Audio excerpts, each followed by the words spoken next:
નમસ્કાર વિદ્યાર્થી મિત્રો, હું દિનેશ આરેજા ધોરણ 9 ના તમામ વિદ્યાર્થી મિત્રોનું આ વિડીયોમાં સ્વાગત કરું છું. મિત્રો, આપણે પાઠ 8 ચાલે છે, ભારતનું બંધારણ, ઘડતર અને તેની પ્રક્રિયા. હવે એમાં આપણે બંધારણ ઘડતરના લક્ષણોનો અભ્યાસ કરી રહ્યા છીએ. કુલ 14 લક્ષણો છે, એમાંથી આપણે 4 લક્ષણોનો અભ્યાસ કરી ચૂક્યા છીએ. હવે એના પછીના જે લક્ષણો છે એની આપણે ચર્ચા કરીએ છીએ મિત્રો. એ પછીનું જે લક્ષણ છે કટોકટી વિષયક જોગવાઈઓ. મિત્રો, આપણા બંધારણમાં 3 પ્રકારની કટોકટીઓની જોગવાઈ કરવામાં આવેલી છે. એમાં જે પહેલી છે એનું નામ છે સલામતી વિષયક કટોકટી. બીજી જે છે મિત્રો એનું નામ છે બંધારણીય કટોકટી. અને ત્રીજું જે છે એનું નામ છે નાણાકીય કટોકટી. આ ત્રણેયનો આપણે અભ્યાસ કરીએ છીએ ટૂંકમાં. આ પ્રશ્ન આપણને 3 માર્ક્સની અંદર પૂછાય છે, એટલે ખૂબ જ મહત્વનો છે, એકદમ સરળ પણ છે મિત્રો. સલામતી વિષયક કટોકટીનો અર્થ એવો થાય કે જ્યારે આપણા દેશમાં યુદ્ધ થાય, આપણે અન્ય કોઈ દેશો સાથે યુદ્ધ થાય, આંતરિક બળવો થાય કે પછી સશસ્ત્ર યુદ્ધની પરિસ્થિતિ પેદા થાય, આવી પરિસ્થિતિમાં આપણા દેશની રાષ્ટ્રીય સલામતી જોખમાય. એવી સ્થિતિમાં આપણા દેશની રાષ્ટ્રીય સલામતીને સાચવવા માટે સલામતી વિષયક કટોકટી લાગુ પાડવામાં આવે છે. એટલે સીધી વાત છે મિત્રો. જ્યારે આપણા દેશની અંદર કોઈ એવી પરિસ્થિતિનું સર્જન થાય કે જેથી કરીને આપણા દેશની જે રાષ્ટ્રીય સુરક્ષા, જેને આપણે કહીએ છીએ, રાષ્ટ્રીય સુરક્ષા જોખમાતી હોય, તો આપણા દેશની સલામતી જાળવવા માટે સલામતી વિષયક કટોકટી લાગુ પાડવામાં આવે છે. બીજું છે બંધારણીય કટોકટી. મિત્રો, આપણે પાઠની શરૂઆતમાં જ વાત કરેલી કે આપણા દેશનું શાસન બંધારણ મુજબ ચાલવું જોઈએ, બંધારણ અનુસાર ચાલવું જોઈએ. એટલે બંધારણ જે છે આપણા દેશમાં સર્વોચ્ચ સ્થાન ધરાવે છે. માટે જો આપણા દેશની અંદર જેટલા રાજ્યો છે અને એ રાજ્યોની માંથી કોઈ પણ રાજ્યની સરકાર જો બંધારણ મુજબ શાસન ચલાવી શકે તેમ ન હોય,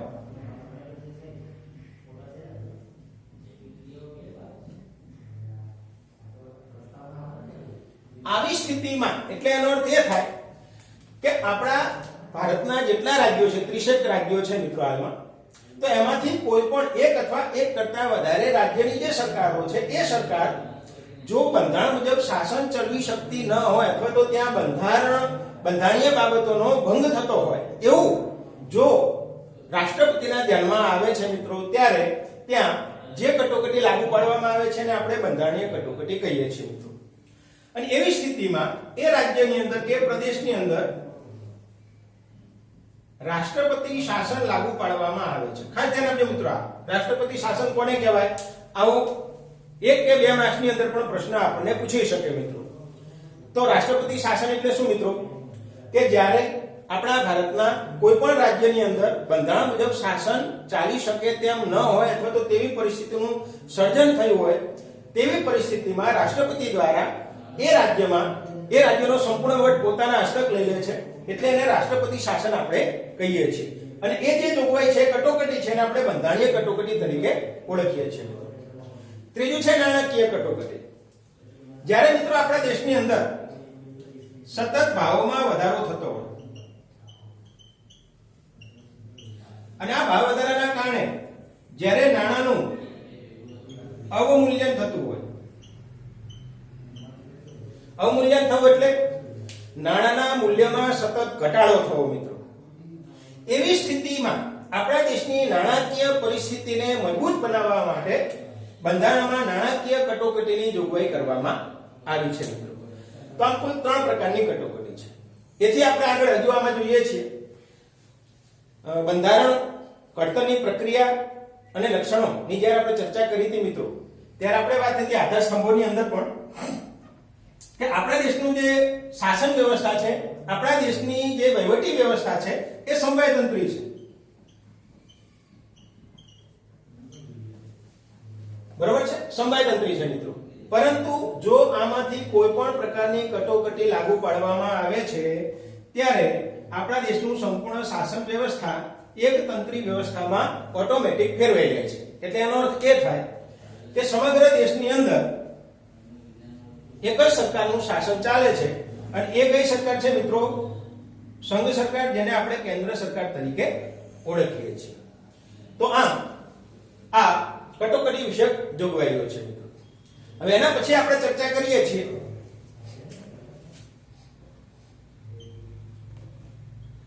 દ્વિગૃહી વ્યવસ્થા.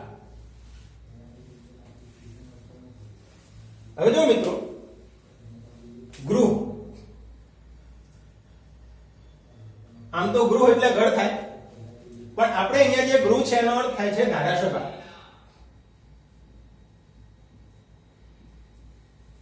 ગૃહ એટલે ધારાસભા. આપણા દેશની અંદર સંસદ એ સર્વોચ્ચ ગૃહ ગણવામાં આવે છે અને સંસદ જે છે એના બે ગૃહ છે મિત્રો, એટલે દ્વિગૃહી કહેવામાં આવે છે. ઉપલું ગૃહ અને નીચલું ગૃહ. ઉપલું ગૃહ છે જેને આપણે રાજ્યસભા તરીકે ઓળખીએ છીએ અને નીચલું ગૃહ છે એને આપણે લોકસભા તરીકે ઓળખીએ છીએ.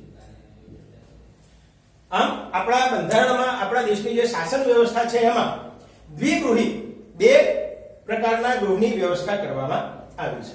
હવે આને આપણે સમજીએ. જો મિત્રો, આ પોઈન્ટ જે આપણે 10મા પાઠમાં વિસ્તૃત રીતે એની ચર્ચા કરવાની છે, અત્યારે આપણે આછી પાતળી ચર્ચા કરીએ છીએ.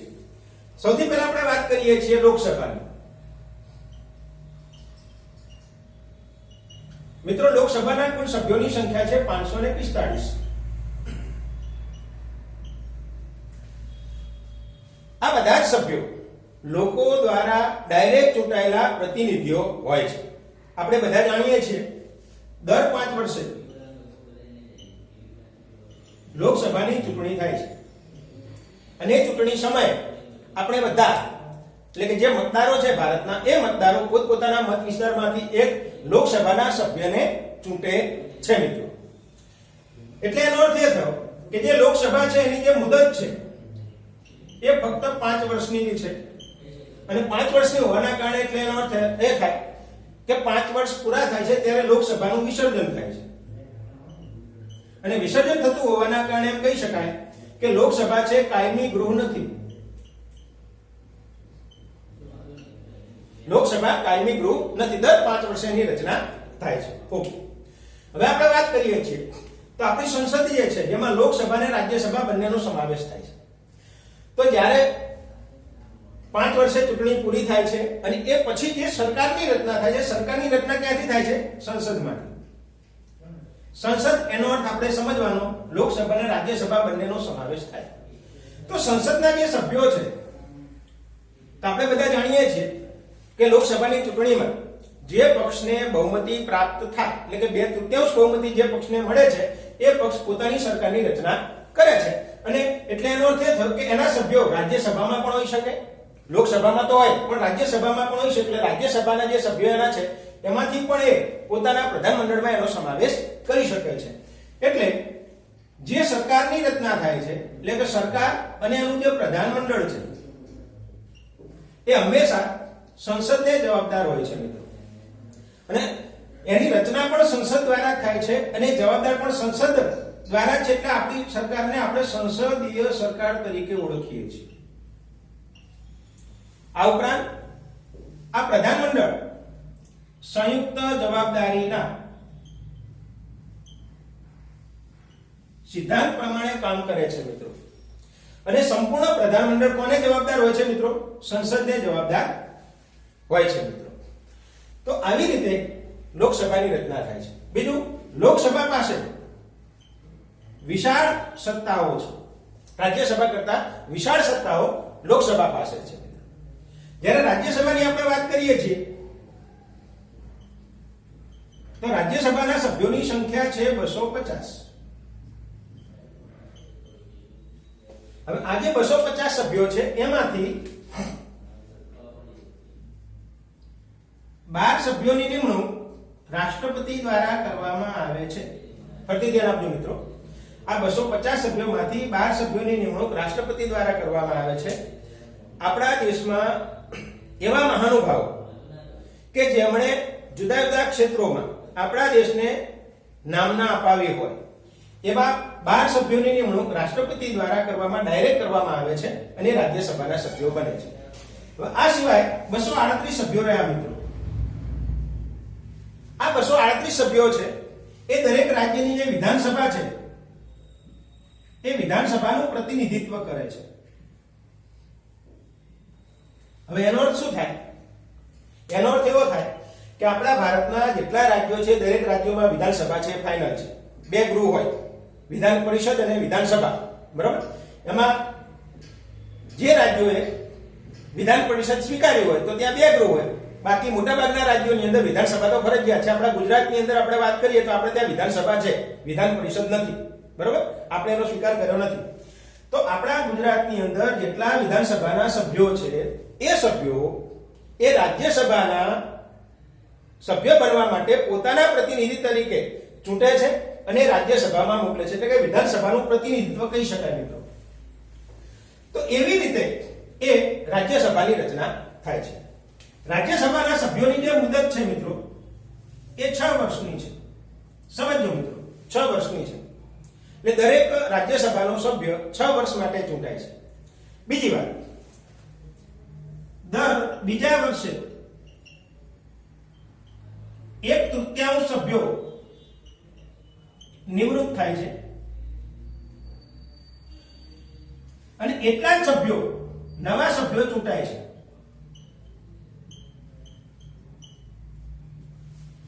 એક સાદી રીતે તમને સમજાવું.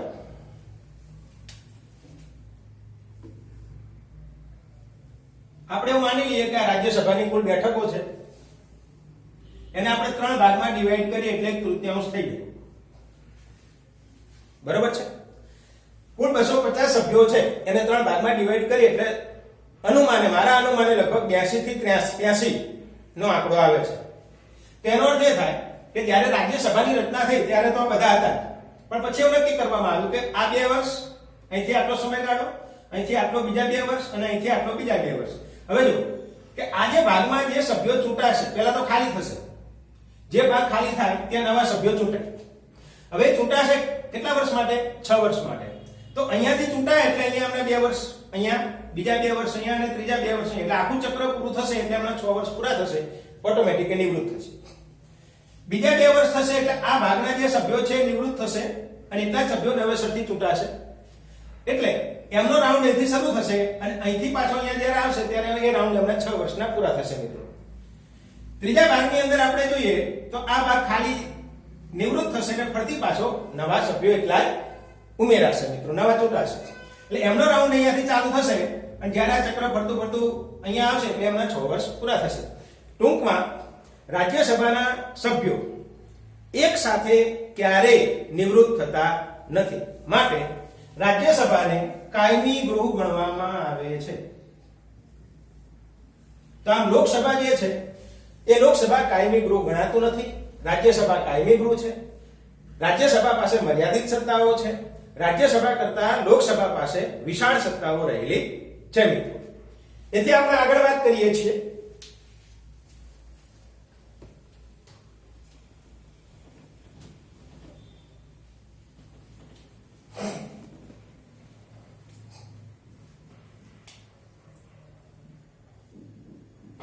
સ્વતંત્ર, નિષ્પક્ષ અને એકતંત્રી ન્યાયતંત્ર. આપણું આગળનું લક્ષણ છે મિત્રો. આના પછીનું લક્ષણ આ છે મિત્રો. હવે જો ગયા વર્ષે આપણે બંધારણવાળો પાઠ ભણ્યા છીએ અને એની અંદર આપણે કાયમી પ્રશ્ન જે પૂછાયો છે, લગભગ મોટાભાગના બાળકોને પરીક્ષામાં પૂછાયો છે કે આપણા દેશનું ન્યાયતંત્ર સ્વતંત્ર છે, સમજાવો. અથવા તો ન્યાયતંત્રની સ્વતંત્રતા આવી ટૂંકનો આપણે ભણીને જ આવ્યા છીએ મિત્રો. આપણા દેશની અંદર ન્યાયતંત્રની રચના શા માટે કરવામાં આવી? તો આપણું જે બંધારણ છે એ બંધારણનું રક્ષણ કરવા માટે અને આપણા નાગરિકોને જે મૂળભૂત અધિકારો આપવામાં આવ્યા છે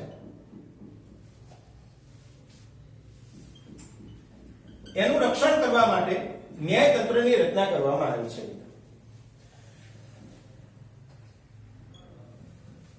માટે ન્યાયતંત્રની અંદર આપણે જ્યારે જોઈએ છીએ તો આપણા દેશમાં ત્રિસ્તરીય ન્યાયતંત્રની વ્યવસ્થા છે. ત્રિસ્તરીયનો અર્થ એવો થાય મિત્રો, એક ત્રિકોણ દ્વારા આપણે સમજીએ છીએ. જો આપણે એને 3 ભાગમાં વહેંચીએ છીએ, 1, 2 અને 3. ઓકે, આજે પહેલો ભાગ જે છે, જે સૌથી ટોચ ઉપરનો છે, જે સર્વોચ્ચ અદાલત છે. આ બીજો જે ભાગ જે છે એ દરેક રાજ્યની અંદર એક મુખ્ય અદાલત આવેલી હોય છે, જેને આપણે વડી અદાલત કહીએ છીએ, જેને હાઈકોર્ટ પણ આપણે કહીએ છીએ. અને ત્રીજું જે છે, આ ભાગ જે છે, એને આપણે તાબાની અદાલતો કહીએ છીએ, જેમાં જિલ્લા અદાલતો, તાલુકા અદાલતો અને વિશેષ પ્રકારની અદાલતોનો સમાવેશ થાય છે. હવે એક તંત્ર અહીંયા લખ્યું છે, જો એક સૂત્રતાના તાંતણે જોડાયેલું છે. આ સર્વોચ્ચ અદાલત તમામ અદાલતોમાં મુખ્ય છે. સર્વોચ્ચ અદાલતના ચુકાદાને, સર્વોચ્ચ અદાલતનો કોઈ પણ પ્રકારનો ચુકાદો છે એ ભારતમાં પડકારી શકાતો નથી. એનું કારણ છે કે સૌથી મોટી સર્વોચ્ચ અદાલત, હવે એને જે ચુકાદો આપે એટલી કોઈ પણ અદાલતમાં તમે લઈ જાઓ, બરાબર, તો કહેવાનો આશય એ છે કે સર્વોચ્ચ અદાલતનો જે ચુકાદો છે, એનો નિર્ણય છે, એ સમગ્ર દેશને સ્વીકારવો પડે જ છે, એ ફાઇનલ છે. એટલે એની નીચેની અદાલતો છે, નીચલી અદાલતોમાં એક કેસ ચાલી શકતો નથી. એના માટે પણ એ શિરોધાર્ય ગણવામાં આવે છે મિત્રો. આગળ આપણે વાત કરીએ છીએ તો આમ આપણા દેશમાં ન્યાયતંત્ર છે કારોબારીથી સ્વતંત્ર છે. હવે કારોબારી કોને કહેવાય? કારોબારી એટલે આપણી સરકાર. કારોબારી બે પ્રકારની છે મિત્રો, રાજકીય કારોબારી અને વહીવટી કારોબારી. આ બંનેથી ન્યાયતંત્ર સ્વતંત્ર છે. એટલે ન્યાયતંત્રની જે ન્યાયાધીશો છે, એ ન્યાયાધીશોને જ્યારે કોઈ પણ પ્રકારના ચુકાદાઓ આપવાના થાય ત્યારે એ કોઈના દબાણમાં હોતા નથી મિત્રો, બરાબર. માટે ન્યાયતંત્રને કારોબારીથી સ્વતંત્ર રાખવામાં આવ્યું છે, જેથી કરીને નિષ્પક્ષ રીતે ન્યાય આપી શકે, નિષ્પક્ષ અને તટસ્થ ન્યાય આપી શકે છે. આ ઉપરાંત જે અગાઉ આપણે સંઘ યાદી, રાજ્ય યાદી, સંયુક્ત યાદી આપણે ભણ્યા છે, અને એમાં આપણે વાત કરી હતી કે આપણા બંધારણમાં સંઘ સરકાર અને રાજ્ય સરકાર બંને વચ્ચે સત્તા અને કાર્યોની વહેંચણી કરવામાં આવી છે. પણ તેમ છતાં